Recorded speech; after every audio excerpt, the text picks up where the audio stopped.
Hello and a very good afternoon to you. You're watching News 9 Digital. I'm Pratibha. Thank you for joining me live today. Well, we are living in some very worrisome and anxiety-ridden times as of now. Coronavirus has changed almost everything as we know it, from the way we live to the way we think, even to the way we buy things.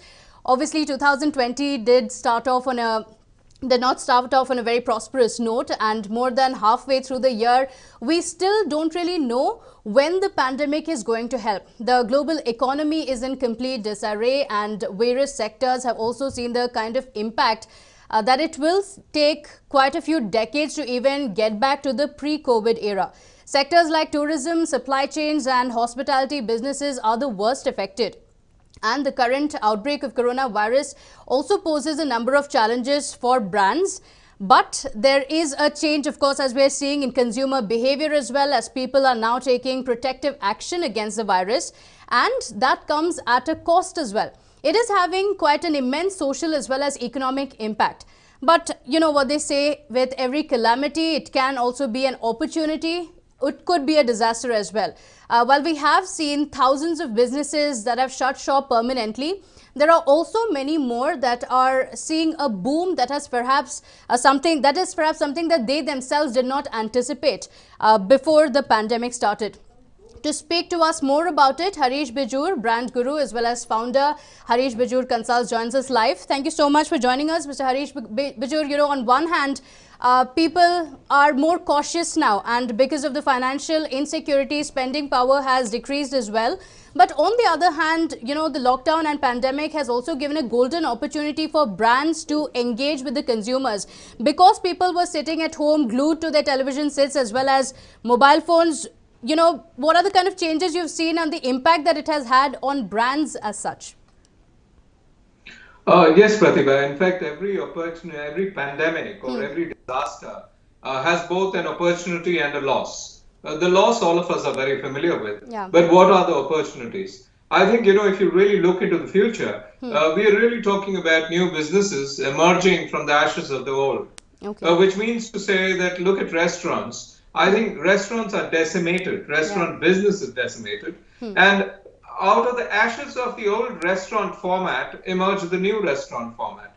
Because all of a sudden, you know, I keep saying, I have a phrase which I coined right in the month of April when all of this started. Okay. I keep saying that, you know, in the old days, people would tell us, young man, young woman, go out there. The world is your oyster. I changed it and I said, COVID is telling us that the world is not your oyster. Okay. The oyster is your world, and the oyster is your home, which means to say that anything that comes into the home is a big, big opportunity. So restaurants which go into the home, big opportunity. Doing everything within the boundaries of your home, biggest opportunity that has really popped up. But, you know, the pandemic, as they say, it has made the poor poorer and the rich even richer. We've seen the fortunes of some of the richest men increase manifold during the pandemic. You know, no doubt online sales have also seen a boom. But is that going to be very short-lived, only till, you know, the next few months perhaps? Or is it going to be a very long trend that we're going to see? Well, see, I have a simple insight on this. The idea simply is this.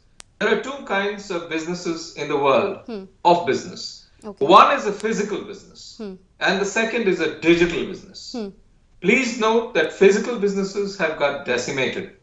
Please note that digital businesses are undergoing a boom phase.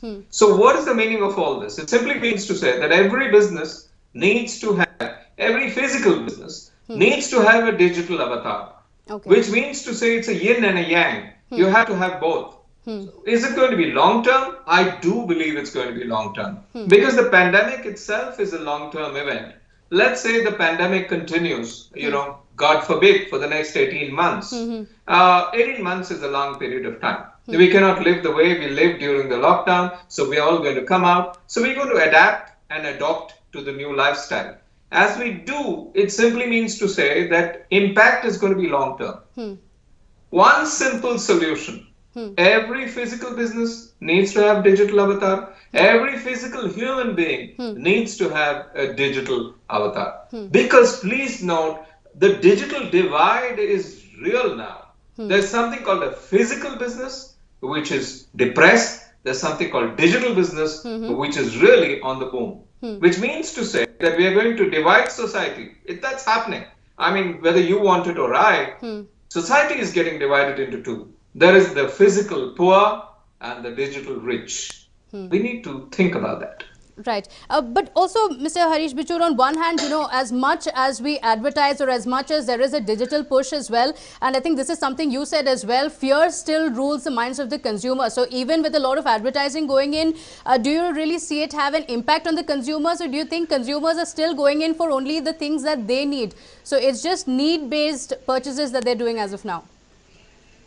What happened in India is unique because, over 6 months we have had successive sets of lockdown. To an extent, the gauntlet of marketing was taken over by the government because the government said that we are completely concerned about the health of our people, which is a very good thing. Yeah. Now, that created for what I call the fear economy. The fear economy is not a space where businesses thrive.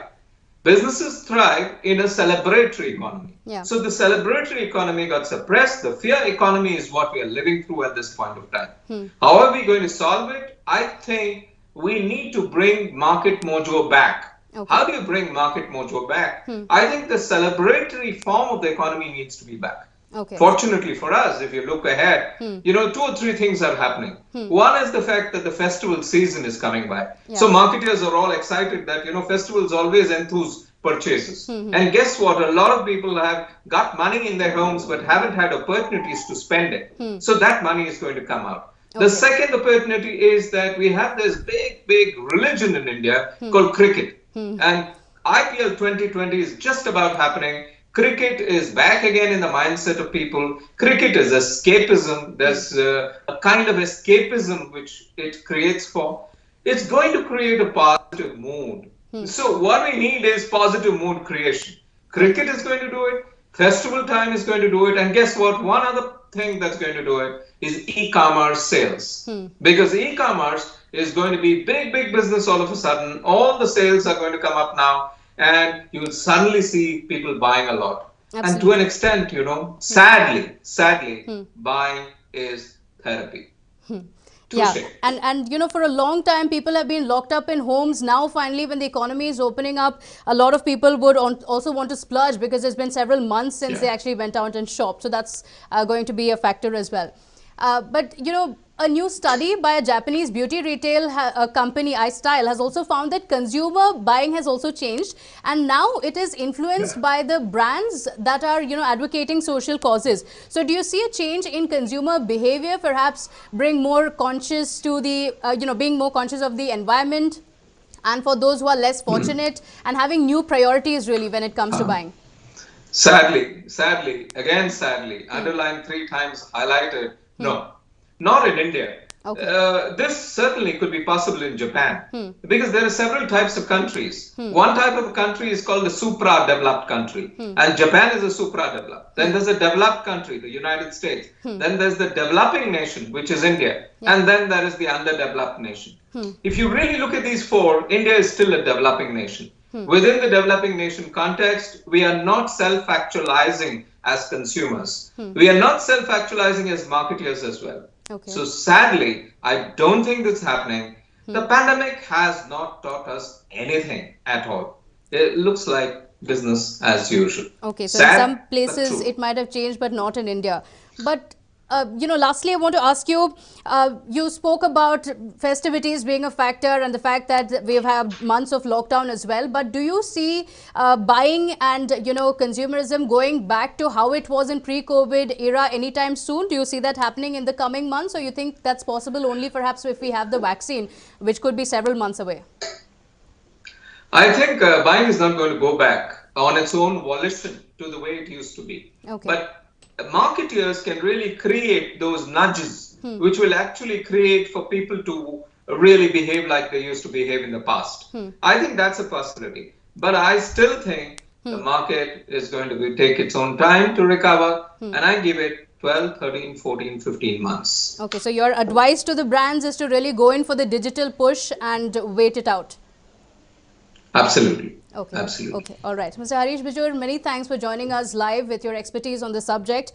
So there it is. There is obviously a change in the pattern of consumer buying, and there are changes that are here to stay. Consumer patterns might have changed, and brands might have been affected or gained as well during the pandemic, but these are, of course, behavioral patterns that remain dynamic, and as things return to normalcy, even if it is after a few months, things could go back to as they were. Thank you so much for joining me live. Do let me know in the comments as well on how your buying has changed. How was it during the lockdown? Now, a few months into the lockdown, has it changed completely as well? I really look forward to your comments on that. Thank you for watching. Take care.